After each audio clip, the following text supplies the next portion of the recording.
Holy cannoli, kids, I'm Mario, and I'm telling you, if you're not watching the Super Mario Bros. Super Show, you're gonna turn into a Goomba! Well, since I don't want to turn into a Goomba, I'll now watch the Super Mario Bros. Super Show for the rest of foreseeable time. Since it's Christmas time, now is a perfect opportunity to watch the Christmas special created for the series, Koopa Klaus. For a little background knowledge, the Super Mario Bros. Super Show is a TV show based off the first two Super Mario Bros. Games. Released in 1989, the show combined live action and animated segments into a full half-hour experience.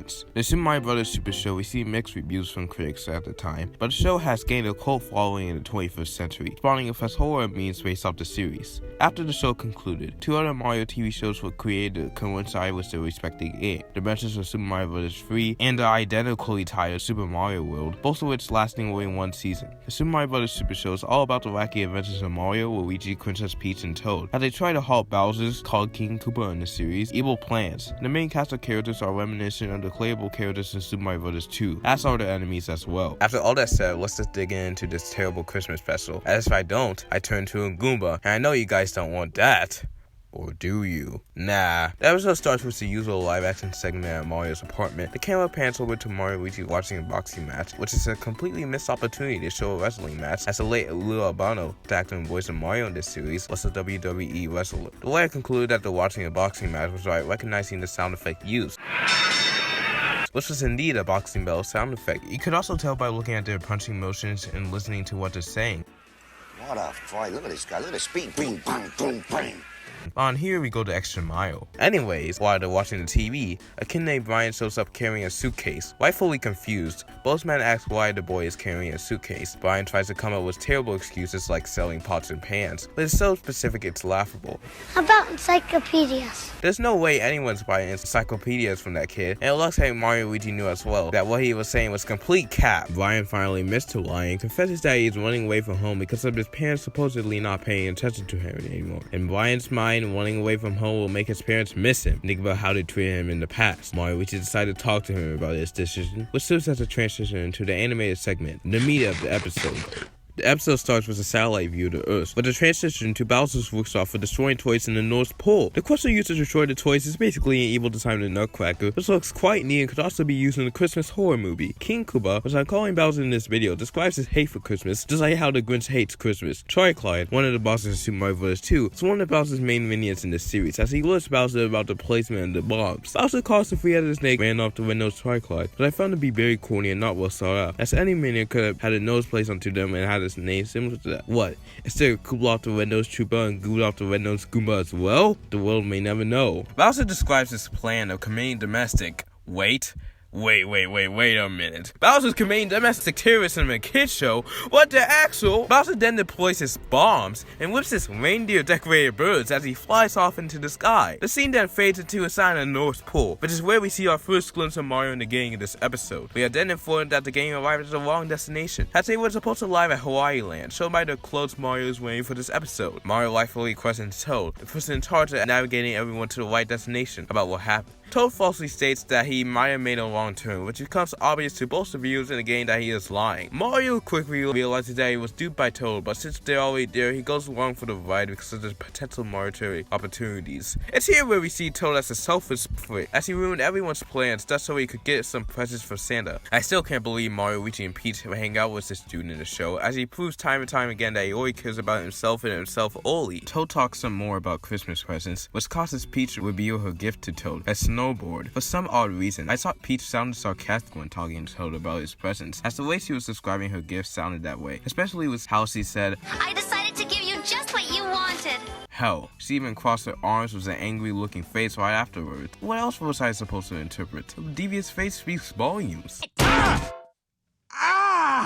I tickle you! You hit me in the head with a frying pan? After Toad plays with his snowboard, Mario, Luigi, and Peach notice something flying in the sky, which turns out to be Koopa Klaus in his sleek-looking sleigh. He then drops off his bombs in an attempt to literally kill them, which is the only way someone can interpret that scene. Seriously, Bowser is going way too far in this episode. The bombs cause Toad to fly off of his brand new snowboard and land in a pile of snow, with the snowboard landing right next to him. Toad then freaking sips over his snowboard by kissing it, which causes Peach, Luigi, and Mario to complain about the lack of consideration he is showing. After Toad's argument with Peach, Luigi asks Mario about the circumstances possible to allow Bowser to start his heinous attack on Christmas. Mario, what's Koopa doing up there anyway? Mario ponders for a while and eventually figures out that Bowser is heading over to Santa's workshop. Toad cries out in pain for the well-being of the toys and not Santa, which causes the rest of the gang to come up at him before he even finishes his sentence. Once the gang arrives at Santa's workshop, they find out that Koopa Klaus successfully blows up Santa's workshop as he kidnaps Santa. Santa kinda looks like Fred Flintstone when he pops at the flame with Koopa Klaus flying. I mean, it doesn't really matter, but I just wanted to mention it here anyway. Luigi yells at Bowser for his heinous crimes, which causes Bowser to make a remark in gibberish as a way to make fun of his statement. Toad then cries again about not having presents, but surprisingly doesn't piss off Luigi, Peach, and Mario this time. I'll never get another present! Santa! Santa! Your life is nothing. You serve zero purpose. You should kill yourself now.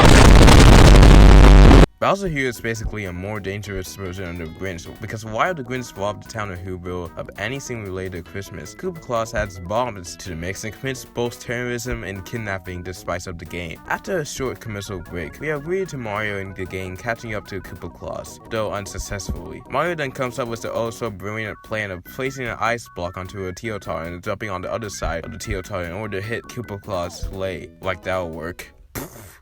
How the hell did that plan work? There's no way that ice block could exactly hit where they were targeting that high up in the sky. I guess this is another case of cartoon logic, I suppose. Bowser and Santa then fall into the snowy ground. The gang then chases Bowser as he holds Santa on top of him. Bowser blows himself away with the use of wind, so they throw snowballs onto the bag Bowser is holding, which backfires soon afterwards. We then cut to a scene of Bowser walking Santa onto the top of a snow pit. As Mario and the gang chase Bowser, Bowser decides to use Santa's body as a snowboard. Instead of using Toad's brand new snowboard to navigate through the snow pit drop, they instead used their bodies. What a missed opportunity. Speaking of the snowboard, where did the snowboard go exactly? The last time we saw the snowboard was right before the show on a commercial break, which had the snowboard right beside Toad. Did animators forget to have the snowboard appear beside Toad, or did they temporarily remove it for plot convenience? Will we never know.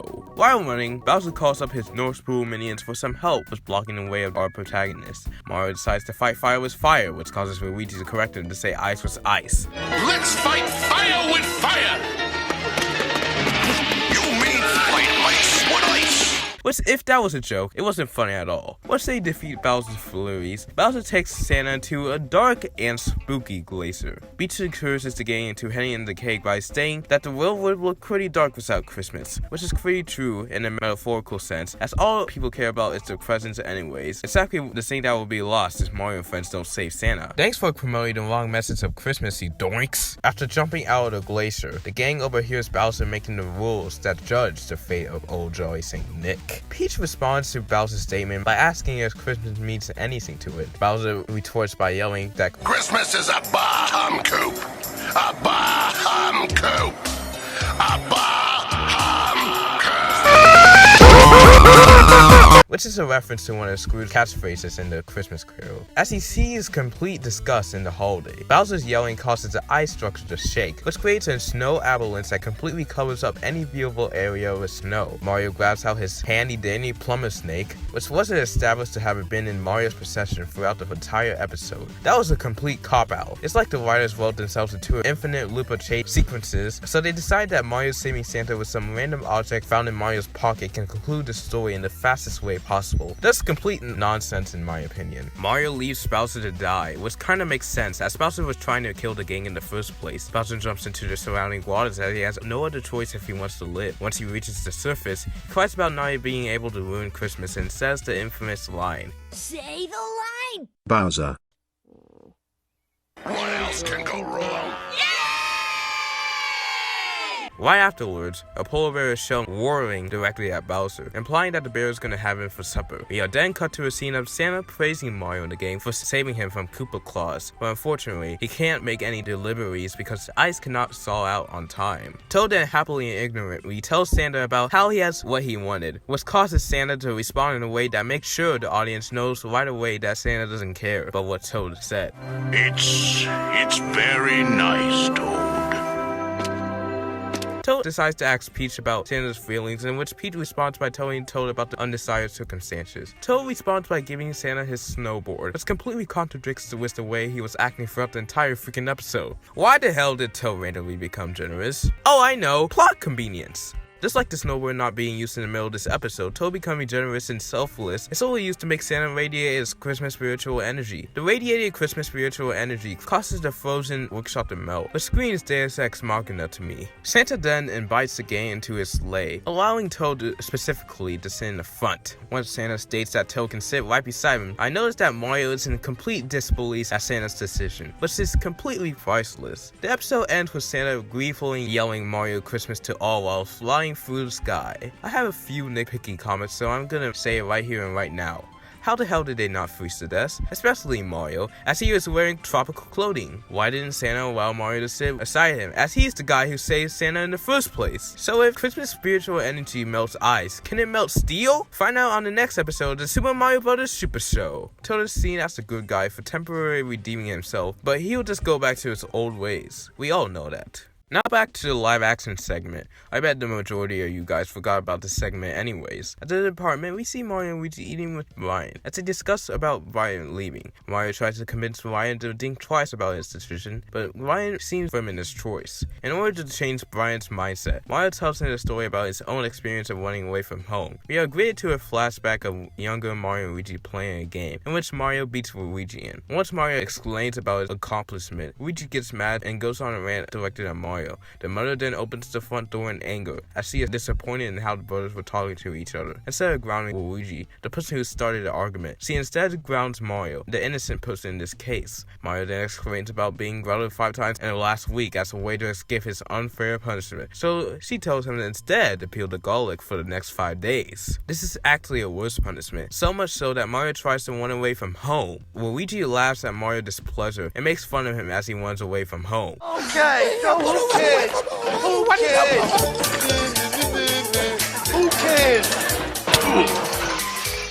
Mario then advertises Zelda, which I couldn't care less for. After the Zelda ad, we then cut back to Mario's apartment where we see Ryan being joyfully curious over Mario's decision to run away from home. Mario then tells Ryan about the feelings of his family, which causes Luigi to interject to tell him how they were actually feeling when he left. It turns out that Luigi and his mother didn't really care for Mario's disappearance, which is pretty sad in my opinion. And young Mario then comes back into his home and asks if his mother missed him. Surprisingly, or very unsurprisingly, we find out that she really didn't miss everything about him except him as a son. We are then set back to the table where Mario, Luigi, and Brian are eating. Brian explains about the beauty of the story so much that he's ready to barf. Mario asks if he learned a lesson, and Brian responds by saying that he shouldn't run away from home because his parents will enjoy it too much. Although he got a subverted message about running away, at least he knows not to try it. Brian then leaves his house, and the segment ends with Mario and Luigi talk to each other about Mario's experience with running away. These live action segments were really only created to save the budget of the series. That's for sure. And that's it.